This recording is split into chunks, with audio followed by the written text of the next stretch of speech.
வணக்கம்.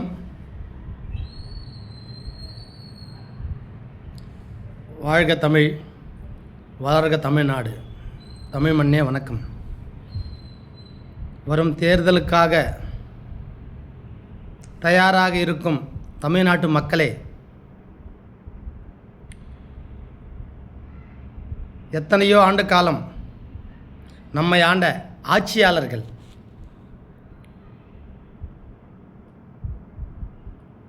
கோடி கோடியாக பணம் கொள்ளையடித்து அவர்கள் வளம் மிக்கவர்களாக ஆனார்களே தவிர தமிழ்நாட்டு மக்களுக்காக எதையும் செய்யவில்லை. அவர்கள் குடும்பத்தினர், அவர்கள் உறவினர், கல்லூரிகள், ஹாஸ்பிட்டல், மருத்துவமனைகள், பிரைவேட் மருத்துவமனைகள், இன்னும் சில கம்பெனிகள் அவர்கள் வைத்து நம்மை ஆளுகின்றார்கள் தவிர தமிழ்நாட்டு மக்களுக்காக, தமிழுக்காக எதையும் செய்யவில்லை. 5 ஆண்டுக்கு ஒரு முறை இந்த தேர்தல் வருகிறது. 5 ஆண்டுக்கு ஒரு முறை வாக்கு போட உமக்கு உரிமை வருகிறது. அந்த உரிமையை தேர்ந்தெடுக்கும், அந்த நபரை தேர்ந்தெடுக்கும் உரிமை உங்கள் கையில் உள்ளது. சிந்தித்து செயல்படுங்கள். நீங்கள் போடும் ஓட்டு நீங்கள் வாங்கும் காசுக்காக அல்ல, உங்கள் வீட்டுக்காக அல்ல, நம் தமிழ்நாட்டுக்காக, இந்தியாவுக்காக. இன்று நீங்கள் போடும் ஓட்டு மக்கள் நலனுக்காக, எல்லோரும் நல்லா இருக்கணும் அப்படி என்று நீங்கள் நினைத்தால் நீங்கள் போடும் ஓட்டு உத்தமனை போய் சேர வேண்டும், நல்லவரை போய் சேர வேண்டும், நன்றி உள்ளவரை போய் சேர வேண்டும். குடும்ப அரசியல், சுயநல அரசியல், அவர் குடும்பத்திற்கான அரசியலுக்காக ஓட்டு போட தேவையில்லை. சிந்தியுங்கள். விஜய் 200 கோடி முதல் 300 கோடி வரை ஒரு படத்திற்காக ரெமினேஷன் சம்பளம் வாங்குகிறார். அவை அனைத்தும் பக்கத்தில் வைத்துவிட்டு மக்கள் நலனுக்காக, மக்களுக்காக, மக்கள் சேவைக்காக இன்று அரசியலுக்கு வந்திருக்கிறார். அவர் அரசியலுக்கு வர தேவையில்லை. 10 படம் கையெழுத்திட்டால் 3000 கோடி, ஏன் அதை விட இன்னும் அதிகமாக கூட வரலாம். பணமே சம்பாதிக்க வேண்டுமென்றால் அவர் அரசியலுக்கு வந்து பணம் சம்பாதிக்க வேண்டுமென்று எண்ணமில்லை. அரசியலில் ஒரு சிலர் கெட்டவர்களாக இருப்பார். ஆனால் தலைவன் ஒழுங்காக இருந்தால் தொண்டன் ஒழுங்காக இருப்பான். தொண்டன் ஒழுங்காக இருந்தால் தொகுதி ஒழுங்காக இருக்கும். தொகுதி ஒழுங்காக இருந்தால் தொகுதி மக்களும் ஒழுங்காக இருப்பார்கள். மக்கள் ஒழுங்காக இருந்தால் வேற என்ன தேவை? எல்லாற்றுக்கும் காரணம் மக்களே தானே. மக்களுடைய ஒற்றுமை, மக்களுடைய நலன், உடல் நலன், மனநலன் நலன், சிந்தனை நலன். குடித்து நோய்வாய்ப்பட்டு சாகிறார்கள், போதைக்கு அடிமையாகி சாகிறார்கள், சுற்றுச்சூழல் நலனின்றி சாகிறார்கள், தூசு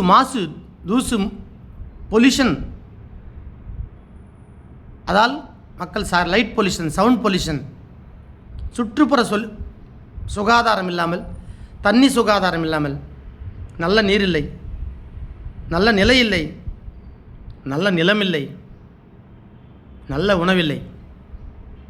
இவை அனைற்றுக்கும் ஆட்சியாளர்களே தானே காரணம். மக்களே,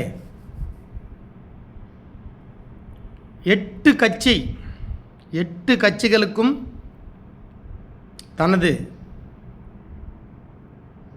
உடன் பங்குக்கு 60லிருந்து 64 சீட்டு, 68 சீட்டு கொடுத்து, ஒரு பக்கம் திராவிட முன்னேற்றக் கழகம், இன்னொரு பக்கம் அண்ணா திராவிட முன்னேற்றக் கழகம், ஒரு பக்கம் ஸ்டாலின் ஐயா, ஒரு பக்கம் எடப்பாடி ஐயா, பிஜேபியுடன் கூட்டணி, பாமக மகனுடன் அதிமுக, தந்தையுடன் திமுக, சிபிஐ சிபிஎம் திமுக, இந்து முஸ்லீம் கட்சி, விடுதலை சிறுத்தை கட்சி, பாமக, மதிமுக, காங்கிரஸ், இப்படி பல கட்சிகள், டிஎம்கேவுடன், எடப்பாடியுடன், பிஜேபி, மதிமுகவிலிருந்து வந்த பாமக ஐயா டாக்டர் ராமதாசன் மகன் அவர்கள் அதிமுகவுடன், இன்னும் சில கட்சிகள் இப்படி கூட்டணி அமைத்து நாட்டை சூறையாடப் போகிறார்கள். ஜாக்கிரதையாக இருங்கள். தனியாக ஒரு மனிதன் தனியாக தான் எந்த ஒரு சுயநலமின்றி மக்களுக்கென்று சேவை செய்ய எப்போதாவது ஒருவர் தான் வருவார். அவர்தான் விஜய் சார். தன் மனைவி, மக்கள், தனது வீட்டில் எத்தனை கஷ்டங்கள் இருந்தாலும் மக்களுக்காக நின்று மக்களுக்கு ஏதாவது செய்ய வேண்டும் என்று வருகிறார். அவர் மனைவியுடன் மறுபடியும் சேர்ந்து தனது குடும்பத்தை காப்பார் என்று நான் நம்புகிறேன். மக்களே, விசில் சின்னம், விசில், விஜயின் சின்னம் விசில். ஒரு முறை அவருக்கும் கொடுப்போம். 5 வருடம் ஆளட்டும். நன்றாக இல்லை என்றால் தூக்கி எறிந்து விடலாம். வேலூர் மாவட்டத்தில் பிறந்தவன் நான், வடாரக்காடு டிஸ்ட்ரிக்டில். அப்போது குறவர் காலனி, இப்போது கேகே நகர். அந்த கோட்டை அப்படியே இருக்கிறது, அந்த அகல்கரை அப்படியே இருக்கிறது, அந்த மைதானமும் அப்படியே இருக்கிறது, அந்த வேலூரும் அப்படியே இருக்கிறது. எந்த மாற்றமும் இல்லை. No development. நான் 40 வருடத்துக்கு முன்னால் பார்த்த வேலூர் அப்படியே இருக்கிறது. ஆட்சியாளர்கள் கோடி கோடியாக சம்பாதித்து பெரிய பெரிய கல்லூரி கட்டி கொண்டிருக்கிறார்கள். ஆனால் வேலூர் காணி, காட்படி மாறவில்லை. மாற்றம் எதுவுமில்லை. சுற்றுப்புறமும் மாறவில்லை.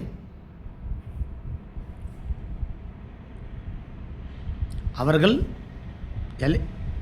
தேர்தலுக்கு முன் அறிவிப்பு, அதை செய்கிறோம், இதை செய்கிறோம். மக்களுக்கு பணம் கொடுத்து ஓட்டு வாங்கும். ஏன் அந்த நிலைமை உங்களுக்கு? ஏன் நீங்கள் ஒழுங்காக வேலை செய்தால் ஏன் உங்களுக்கு மக்கள் ஓட்டு போட மாட்டார்? 5 வருடம் என்ன செய்து கொண்டிருந்தீர்கள்? மக்கள் வங்கியில் 8,000 ரூபாய் எதற்காக போட்டீர்கள்? இது லஞ்சம் இல்லையா? பணத்துக்காக, ஓட்டுக்காக நீங்கள் கொடுக்கும் பணம் இல்லையா? ஏன் இப்போது தேர்தலுக்கு முன் கொடுப்பதன் காரணம் என்ன? அவர் வந்தால் 15,000 தருவார் என்கிறார் மக்களுக்கு. யாருக்கு வேணுமையா உங்கள் பணம்? பணம் தேவையில்லை. நல்ல படிப்பு, நல்ல பகுத்தறிவு, நல்ல சுற்றுச்சூழல், நல்ல குடிதண்ணீர், நல்லொழுக்கங்களை கற்றுக் கொடுங்கள். இன்று உங்கள் ஆட்சியிலே தானே பிள்ளைகள் எல்லாம் மதுவுக்கும் புகையிலைக்கும் கஞ்சாவுக்கும் அடிமையாகி சென்னை ஒரு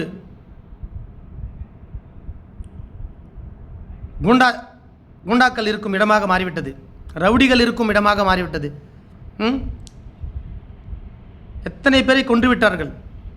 எத்தனை கொலைகள், எத்தனை கொள்ளைகள்! மணல் கொள்ளை, மலை கொள்ளை, மண் கொள்ளை, கல் கொள்ளை, கொள்ளையோ கொள்ளை. வனங்களை எல்லாம் கொள்ளையடிக்கிற காடு கொள்ளை, எத்தனை கொள்ளை! பசுமை இல்லாத நாடாக மாறிவிட்டது சென்னை. பசுமை இல்லையே, எங்கு பார்த்தாலும் பசுமை இல்லையே. நல்ல காற்று இல்லையே, நல்ல மக்கள் சுவாசிக்க நல்ல காற்று இல்லை. நீங்கள் ஆட்சியாளர்கள் ஏன் சிந்திக்கிறீர்கள்? என்ன செய்கிறீர்கள்? என்ன சிந்திக்கிறீர்கள்? அவர் 4 ஆண்டு ஆண்டார் எடப்பாடி ஐயா, நீங்கள் 5 ஆண்டு ஆண்டீர்கள். போதும் உங்கள் ஆட்சி. மக்களே, ஒரு அவகாசம், இந்த ஒரு தடவை நீங்கள் விஜய்க்கு ஓட்டு போடுங்கள். அவர் நல்லது செய்வார், மக்களுக்காக நல்லது செய்வார், நான் நம்புகிறேன். என் மனம் சொல்லுகிறது, சிந்தித்து செயல்படுங்கள். விஜய்க்கு ஒரு வாட்டி நீங்கள் ஆலோசனை செய்து ஓட்டு போடுங்கள். யார் காசு கொடுத்தாலும் வாங்கிக் கொள்ளுங்கள், ஆனால் ஓட்டை மாற்றம் விஜய்க்கு போடுங்கள். அவருக்கு நல்ல மெஜாரிட்டி கொடுத்து சீட்டில் அமர செய்யுங்கள். 5 ஆண்டு காலம் பார்ப்போம். நம்மை நாமே ஆண்டு கொள்வோம். காலகாலமாக தலைவர்கள் ஆண்டார்கள், நல்ல தலைவர்கள் ஆண்டார்கள். குலம் பார்க்காதீர், மதம் பார்க்காதீர், மனிதநேயத்தை பாரும். அவன் இந்துவா, முஸ்லீமா, கிறிஸ்டினான்னு பார்க்காதீர்கள். அவன் நல்லவனா என்று பாருங்கள். அவன் கீழ் ஜாதியா, மேல் ஜாதியா, நம்ம ஜாதியா, அவங்க ஜாதியா என்று பார்க்காதீர்கள். அவன் அன்பு மிக்கவரா பாருங்கள், மக்களுக்கு நல்லது செய்வாரா என்று பாருங்கள்.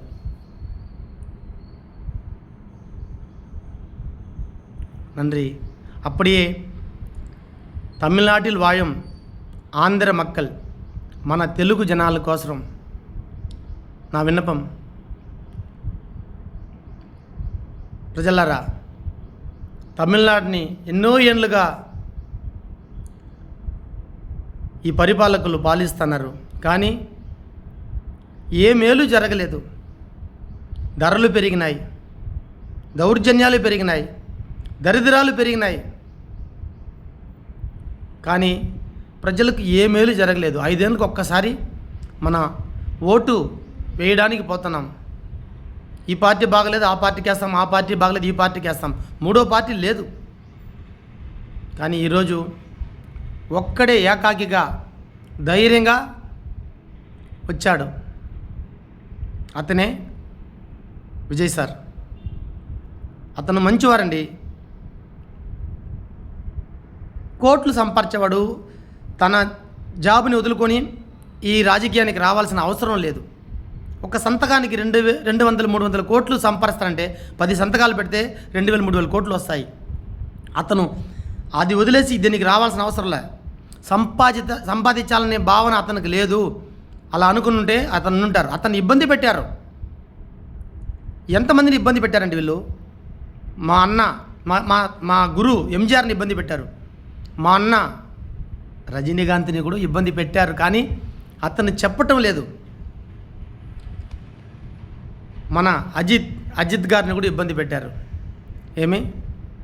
వీళ్ళకి అనుకూలంగా ఉంటే ఓకే, వీళ్ళకి అనుకూలం కాకపోతే ఇబ్బంది పెడతారు. దట్ ఈజ్ పాలిటిక్స్, రాజకీయం. రాజకీయంలో ఇక్కడే ఎన్నో ఇబ్బందులు ఉన్నాయి. మీకు తెలిసిన వాళ్ళు తెలియని వాళ్ళకి చెప్పండి, తెలియని వాళ్ళు తెలిసిన వాళ్ళ దగ్గర అడిగి తెలుసుకోండి. విజయ్ సార్కి ఓటేయండి. విసిల్ విసిల్ విసిల్ ముద్రలో గుర్తులో ఓటు వేసి విజయ్ సార్ని అత్యధిక మెజారిటీతో గెలిపిస్తారని వేడుకుంటున్నాను. ఇంకొకటి, అందరికీ ధైర్యం రాదండి, ఎవరికో ఒక్కరికే ధైర్యం వస్తుంది. ఆ ధైర్యమే విజయ్. ఆ ధైర్యం లేకపోతే ఈరోజు అతను రాడు.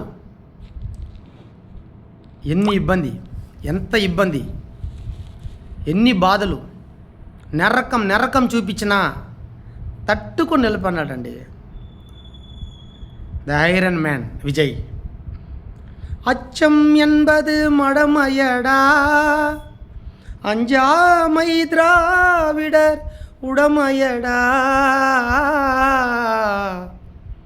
அஞ்சாமை திராவிடர் உடமையடா. வாழ்ந்தவர் கோடி, மறைந்தவர் கோடி, மக்களின் மனதிலே நிற்பவர் யார்? மாபெரும் வீரர், மானம் காப்போர், சரித்திரம் தனிலே நிற்கின்றார். வாய்ந்தவர் கோடி மறைந்தவர் கோடி, மக்களின் மனதில் நிற்பவர் யார்? மாபெரும் வீரர் மானம் காப்போர், சரித்திரம் தனிலே நிற்கின்றார். அச்சம் என்பது மடமையடா, అంజామై ద్రావిడర్ ఉడమయడా. ద్రావిడర్ అంటే డిఎంకే కాదండి. ద్రావిడర్ అంటే தைரியம் ఉన్నవారు. தைரியம் ఉన్నవారే திராவிடர். தைரியம் இருக்கிறவங்க தான் திராவிடர். திராவிடர் என்றால் டிஎம்கே அல்ல. திராவிடர் என்றால் தைரியம் உள்ளவர்.